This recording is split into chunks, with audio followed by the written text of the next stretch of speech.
تو ہمیں بھی رمضان المبارک میں قرآن مجید فرقان حمید کی تلاوت کثرت کے ساتھ کرنی چاہیے۔ بخاری شریف کی حدیث میں حضرت ابو ہریرہ رضی اللہ عنہ فرماتے ہیں، فرمایا کہ جس گھر میں سورہ بقرہ کی تلاوت کی جائے اس گھر میں شیطان داخل نہیں ہو سکتا۔ سورہ بقرہ جس گھر میں پڑھی جائے شیطان کا داخلہ بند ہو جاتا ہے۔ آج ہمارے گھروں میں لڑائی جھگڑا فتنہ فساد ہے، بے برکتی اور نحوست ہے۔ ہم نے اس قرآن کو چھوڑ دیا۔ ہم سورہ بقرہ کو پڑھیں گے، ہمارے گھر میں شیطان بدبخت داخل ہی نہیں ہوگا، پھر لڑائی اور جھگڑا اور فتنہ اور فساد کیسے ہوگا؟ حضرت ابو ہریرہ رضی اللہ عنہ فرماتے ہیں، فرمایا ہر چیز کی ایک کوہان ہوتی ہے، اور قرآن مجید کی جو کوہان ہے، جو اس کی خوبصورتی ہے، جو اعزاز ہے، وہ فرمایا سورہ بقرہ ہے۔ اور فرمایا پھر سورہ بقرہ میں ایک ایسی آیت ہے جو ساری آیتوں کی، پورے قرآن کی آیات کی وہ سردار ہے، وہ آیت الکرسی ہے۔ آیت الکرسی کی بھی تو بڑی فضیلتیں ہیں۔ فرمایا جو ہر نماز کے بعد آیت الکرسی کو پڑھ لیتا ہے، تیسرے پارے کے شروع میں آتی ہے اللہ لا الہ الا هو الحی القیوم۔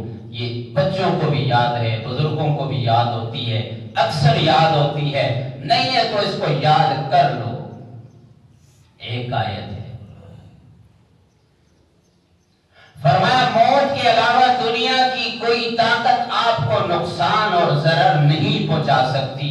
صبح پڑھو گے، شام تک تمہاری حفاظت میرا رب کرے گا۔ شام پڑھو گے، صبح تک تم محفوظ ہوگے اللہ کی حفاظت میں۔ ایک مرتبہ پڑھو گے اپنی حفاظت، 2 مرتبہ پڑھو گے اس جگہ کی حفاظت، دفتر میں ہے، گاڑی میں ہے، کارخانے میں ہے، فیکٹری میں ہے، گھر میں ہے۔ اس کو ایک بار پڑھ لیا، 2 بار پڑھ لیا، اس جگہ کی بھی حفاظت ہو جاتی ہے۔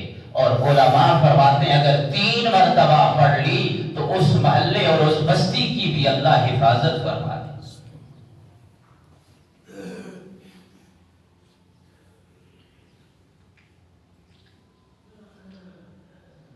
حضرت انس رضی اللہ عنہ فرماتے ہیں ایک اور سورت ہے جسے سورہ یاسین کہا جاتا ہے۔ اللہ کے حبیب صلی اللہ علیہ وسلم نے فرمایا ہر چیز کا ایک دل ہوتا ہے، قرآن کا جو دل ہے وہ سورہ یاسین ہے۔ قرآن کا جو دل ہے وہ سورہ یاسین ہے، اور میں چاہتا ہوں میرے ہر امتی کے دل میں قرآن کا یہ دل آ جائے۔ اللہ کے حبیب کی خواہش تھی کہ قرآن کا جو دل سورہ یاسین ہے میرے ہر امتی کے دل میں یہ دل آ جائے۔ تو میرے بھائیو دوستو ہمیں سورہ یاسین کو بھی یاد کرنا چاہیے، اس کے بہت فضائل ہیں۔ اگر کوئی راستہ گم ہو جائے تو سورہ یاسین کو پڑھ لیں۔ یہ ہمارے اسلاف بزرگوں کے مشاہدات اور تجربات ہیں، اللہ اس کی رہنمائی فرما دیتے ہیں، راستہ مل جاتا ہے اسے۔ اگر کسی عورت کو درد ذہن کی حالت میں سخت تکلیف اور پریشانی ہو، سورہ یاسین پڑھ لو، اللہ آسانی والا معاملہ فرما دے۔ انسان کی روح نکل نہیں رہی، سخت بے چینی اور بے اضطرابی ہے، تڑپ رہا ہے، موت کی اور نزع کی حالت اللہ آسان فرمائے، بڑی دشوار ہوتی ہے۔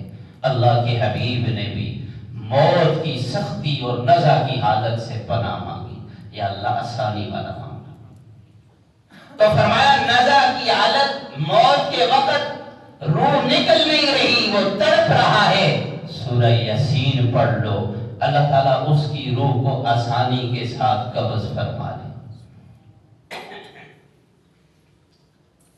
جس مقصد مقصد کے لیے سورہ یاسین کو پڑھو گے انشاءاللہ وہ مقصد تمہارا مکمل تام ہو جائے گا۔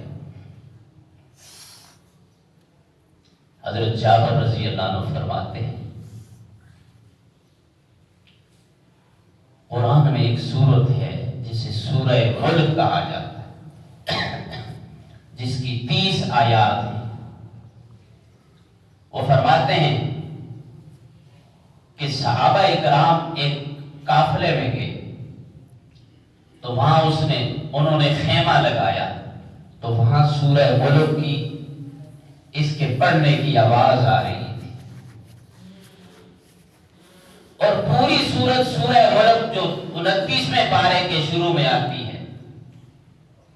تو جب یہ پوری سورت سنی اور واپس نبی علیہ السلام کو بتایا، یا رسول اللہ یہ ماجرا، یہ قصہ پیش آیا کہ ہم نے خیمہ لگایا، ہمیں پتہ نہیں تھا، اور وہ قبر تھی اور اس کے اندر سے یہ آواز آ رہی تھی سورہ ملک کے پڑھنے کی۔ اللہ کے حبیب صلی اللہ علیہ وسلم مسکرائے، فرمایا ہاں یہ سورہ ملک ہے، یہ عذاب قبر سے بچاتی ہے، قبر کا عذاب اور تنگی اس کے پڑھنے والے پہ ختم کر دیا جاتا ہے۔ یہ سورۃ الملک ہے۔ سورہ ملک پڑھ لو، قبر کا عذاب ختم ہو جائے گا۔ یہ پہلی گھڑی ہے، پہلی گھاٹی ہے، پہلی سیڑھی ہے جو قبر کی ہے۔ اس میں اگر پکڑے گیا تو بس وہ پکڑا گیا۔ تو اللہ تعالیٰ اس عذاب سے نجات دلا دیتے ہیں۔ یہ 30 آیتوں والی سورۃ الملک ہے۔ ایک آیت روز اگر ہم پڑھیں گے، ایک آیت، تو 30 دن، ایک مہینے میں ہمیں یہ پوری سورت یاد ہو جائے گی۔ ایک لین کی، سوا لین کی ایک آیت ہے۔ تو عزم کریں انشاءاللہ ہم پڑھیں گے انشاءاللہ۔ عمر کی کوئی قید نہیں ہے کہ جوان ہوگا، بچہ ہوگا پڑھے گا، بوڑھے بابے بھی پڑھتے ہیں الحمدللہ۔ تو میرے بھائیو دوستو، پورا قرآن مجید ہی ہر سورت، ہر رکوع حکمت سے خالی نہیں، ہر دوا کی، ہر مرض کی دوا اس قرآن میں ہے۔ شفاء لما فی الصدور وننزل من القرآن ما هو شفاء ورحمة للمؤمنین۔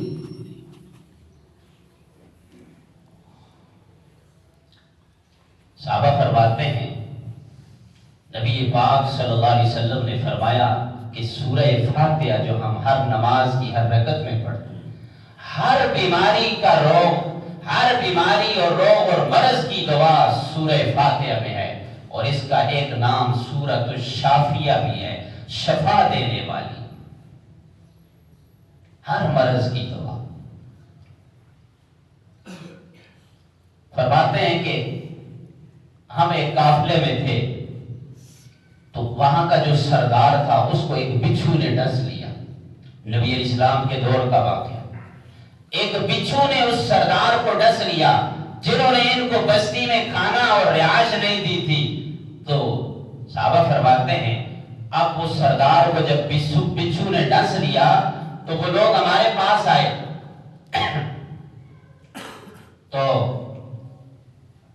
صحابی رسول فرماتے ہیں ہم سے پوچھا تو ہم نے کہا ہم اس کا علاج کریں گے، لیکن اس شرط پہ کریں گے کہ ہم کچھ معاوضہ لیں گے آپ سے۔ فرمایا ٹھیک ہے۔ تو سورہ فاتحہ پڑھ کے دم کر کے صحابی رسول نے اس سردار کو دم کیا، اس کی وہ زہر ختم ہوگی اس بچھو کی۔ تو اس نے 20 بکریوں کا ریوڑ اس کے عوض میں صحابی رسول کو دیا، اور وہ مزے سے لے کر آئے، اور نبی علیہ السلام کو جب پتہ چلا، نبی علیہ السلام نے فرمایا کہ اے میرے پیارے صحابی اس میں میرا بھی حصہ رکھنا۔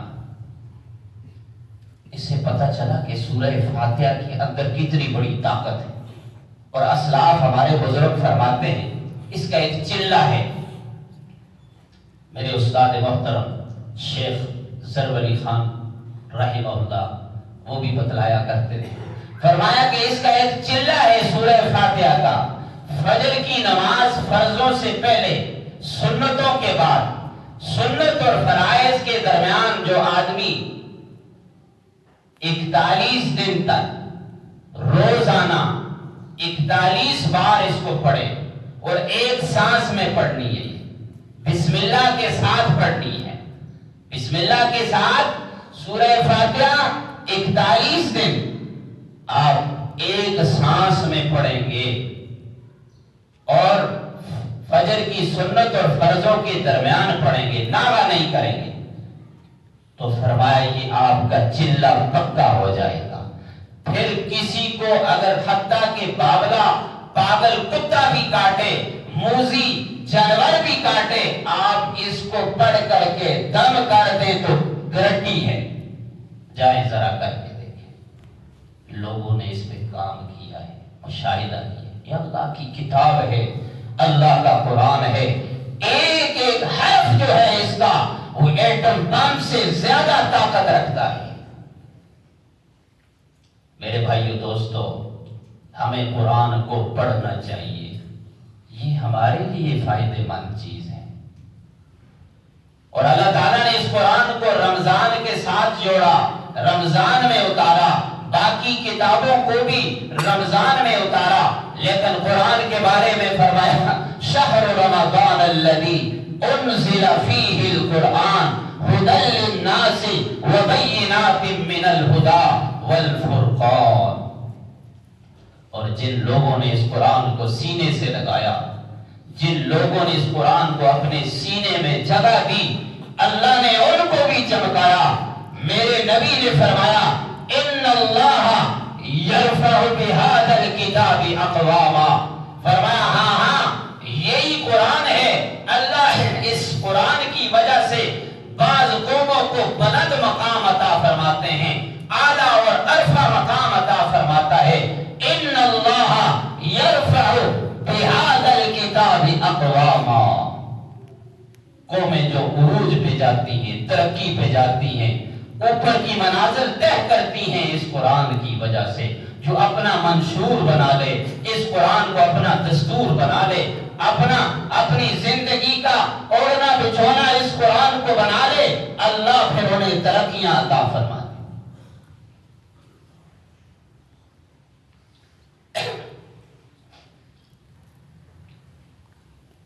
حضرت ابو ذر رضی اللہ عنہ ایک مرتبہ جبرائیل امین نبی علیہ السلام کے ساتھ گزر رہے تھے اپنے خیمے کے قریب سے، تو جبرائیل نے کہا یا رسول اللہ یہ آپ کا ابو ذر ہے؟ فرمایا ہاں جبرائیل یہ میرا ابو ذر ہے، لیکن آپ کیسے پہچانتے ہیں؟ جبرائیل فرماتے ہیں یا رسول اللہ زمین والے اتنے اس کو نہیں پہچانتے، فرش والے اتنے اس کو نہیں پہچانتے جتنے اس ابو ذر کے چرچے آسمانوں پہ ہو رہے، جتنے فرشتوں میں اس کے تذکرے ہوتے ہیں اتنے زمین والے بھی اس کو نہیں پہچانتے۔ وہ کیسے جبرائیل؟ فرمایا دو وجہ سے، عرش بری پہ جس کا چرچا ہے وہ ابو ذر ہے، فرمایا کہ وَبِقَلْبِهِ وَبِقَالِبِهِ وَبِقَلْبِ صِغْرِهِ، کہ وہ اپنے آپ کو سب سے حقیر اور ادنا سمجھتا ہے، اس کے اندر عاجزی بہت ہے، انکساری بہت ہے۔ اور میرے نبی نے فرمایا من تواضع للہ رفعہ اللہ، جو تواضع اختیار کرتا ہے، عاجزی کرتا ہے، انکساری کرتا ہے، جھک جاتا ہے، تکبر غرور نہیں کرتا، من تواضع للہ رفعہ اللہ، اللہ اسے بلند کرتے ہیں، بلندیاں عطا فرماتے ہیں۔ ایک تو اس وجہ سے کہ یہ تواضع اور عاجزی کرتا ہے، اللہ کو یہ بڑا محبوب ہے، اور دوسرا فرمایا یہ قرآن مجید کی تلاوت بڑی کثرت کے ساتھ کرتا ہے، اور غالب کیا ہے کہ قرآن کو کثرت سے پڑھتا ہے، یہ چلتا پھرتا ہے، اٹھتا بیٹھتا ہے تو قرآن پڑھتا ہے، یہ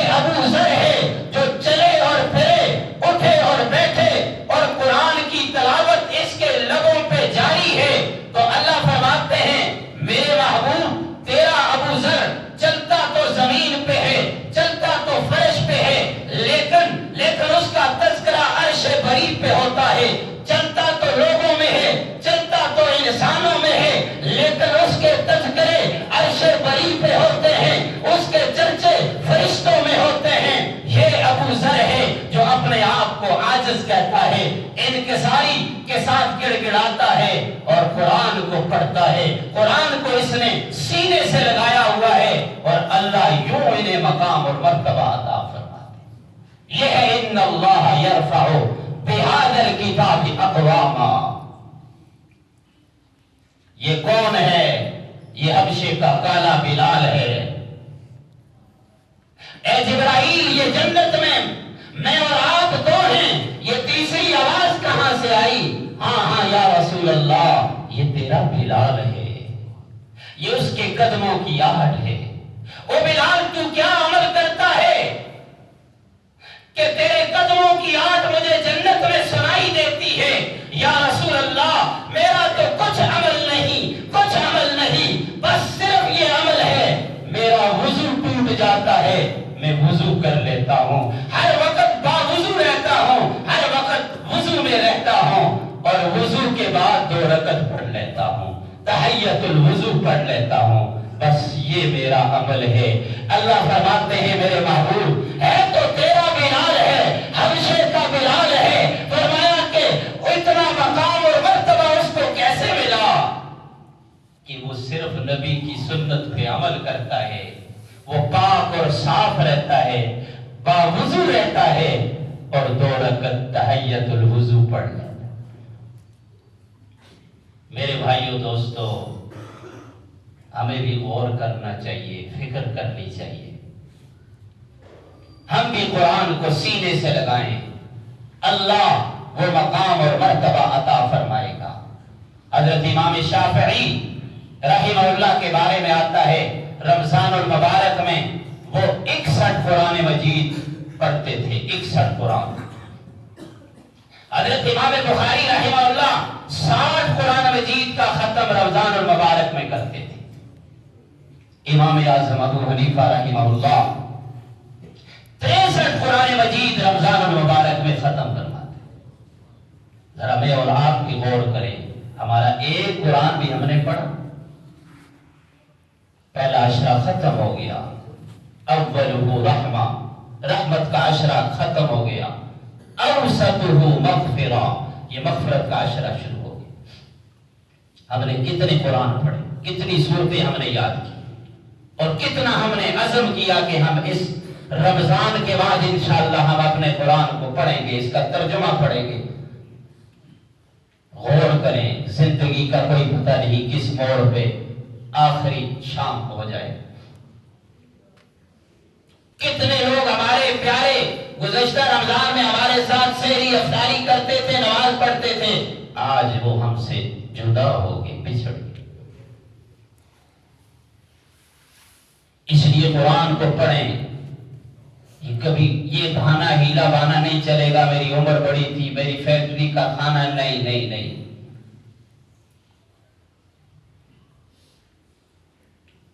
تو رمضان المبارک یہ اللہ کی طرف سے ہمیں عنایت اور رحمت اور برکت کا مہینہ ملا ہے، اور اس میں ہم قرآن کے قریب ہم آئیں گے تو انشاءاللہ پورا سال ہم اس کے مطابق پھر چلیں. ہمارے اسلاف میں امام جزری رحمہ اللہ جب ان کا انتقال ہوا تو ان کی ہمشیرہ بیٹھی تھی، آپ نے اپنا سر ان کی گود میں رکھا ہوا تھا. وہ رونے لگی اور آنسو آپ کے چہرے پہ ٹپکے. امام جزری نے آنکھیں کھولی اور فرمانے لگے، بہن کیوں روتی ہے، کیا وجہ ہے؟ فرمایا، بھائی آپ دنیا سے جا رہے ہو، یہ غم فراق میں بہن اور بھائی کی محبت رلا رہی ہے. تو امام جزری رحمہ اللہ نے گھر کے ایک کونے کی طرف اشارہ کر کے فرمایا، میری بہن، تیرے اس بھائی نے یہاں 18,000 قرآن پڑھے، ایک کونے میں 18,000 قرآن پڑھے ہیں. یہ کون کہہ رہا ہے؟ امام جزری کہہ رہا ہے. اور باقی قرآن جو گھر میں پڑھے ہوں گے یا جہاں کہیں بھی پڑھے ہوں گے، کتنے قرآن انہوں نے پڑھے. ہم بھی غور کریں ہم نے کیا پڑھا ہے.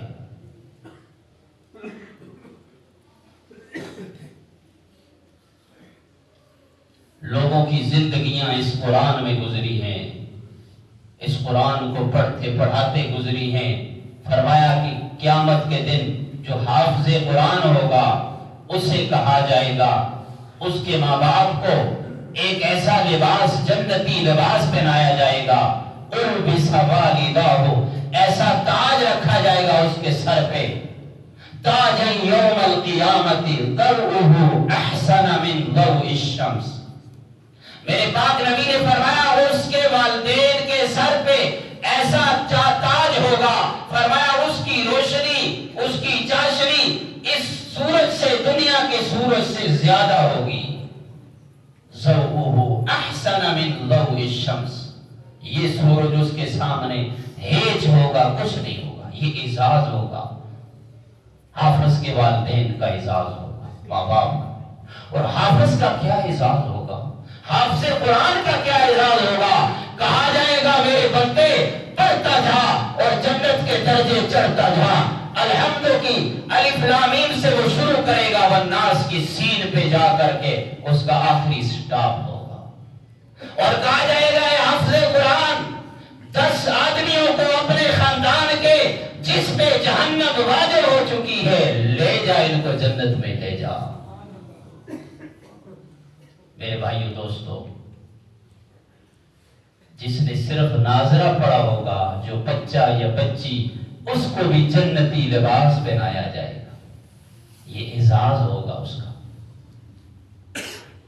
تو کم از کم ہم حافظ قاری نہیں بن سکتے، کچھ سورتیں تو ہم یاد کر لیں، سورہ یاسین پڑھ لیں، سورہ واقعہ پڑھ لیں، سورہ ملک یاد کر لیں، سورہ رحمان پڑھ لیں۔ فرمایا میدان محشر میں وہاں جب نفسا نفسی ہوگی، حساب و کتاب ہو جائے گا اور جنتی جنت میں جائیں گے، اللہ ساری نعمتیں عطا فرما دیں گے، اور پھر اللہ پوچھیں گے جنتیوں بتاؤ کسی چیز کی کمی ہے، کچھ اور چاہیے؟ یا اللہ تو نے سب کچھ دے دیا، اور کیا چاہیے؟ پھر اہل علم علماء کے پاس جائیں گے، وہ کہیں گے تم اللہ کا دیدار مانگو، اللہ کی رضا مانگو۔ اللہ فرمائیں گے میرے داؤد کہاں ہے؟ جب وہ داؤد زبور کی تلاوت کیا کرتا تھا، قرآن کہتا ہے یا جبال اوبی معه والطیر وعلنا له الحدید، میرے داؤد کے ہاتھ میں لوہے کو موم کر دیا تھا۔ جب وہ وجد میں آتے تھے، جب وہ تلاوت کرتے تھے زبور کی، یا جبال اوبی معه والطیر، پرندے بھی اور پہاڑ بھی وجد میں آ جایا کرتے تھے، جوش میں آتے تھے، انہیں بھی مزہ آتا تھا کہ زبور کی آواز میں وہ چاشنی، وہ لذت اللہ نے رکھی تھی۔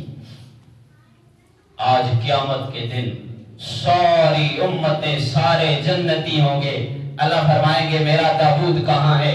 لہن داؤدی تو مشہور تھا، آئے آج قرآن پڑھے، آج وہ اللہ کا کلام پڑھے، وہ قرآن پڑھے، اسے پڑھ کر بتائے اتل ما اوحی الیک من الکتاب واقم الصلاۃ، میرے داؤد ذرا تلاوت کر۔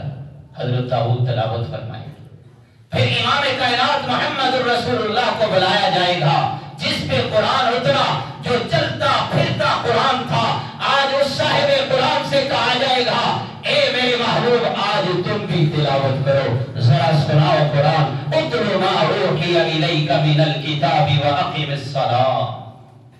امام کائنات محمد الرسول اللہ تلاوت فرمائیں گے، سورہ یاسین کی تلاوت فرمائیں۔ اور جنتیوں اور آواز اچھی سننا چاہتے ہو، یا اللہ اس سے اچھی آواز، ہاں ان سے اچھی آواز سننا چاہتے ہو، پھر اللہ خود تشریف لائیں گے، اللہ کا نور اور تجلی ہٹ جائے گی، سارے پردے ہٹیں گے، ایک پردہ، دوسرا، تیسرا، 70,000 پردے ہٹ جائیں گے، اللہ کا دیدار ہوگا۔ وجوہ یومئذ ناظرہ الی ربها ناظرہ ووجوہ یومئذ باسرہ تظن ان یفعل بها فاقرہ۔ لوگ دیکھیں گے، صحابہ نے فرمایا یا رسول اللہ کیسے دیکھیں گے؟ اربوں خربوں ان گنت لوگ ہوں گے، اللہ کا دیدار کیسے ہوگا؟ فرمایا میرے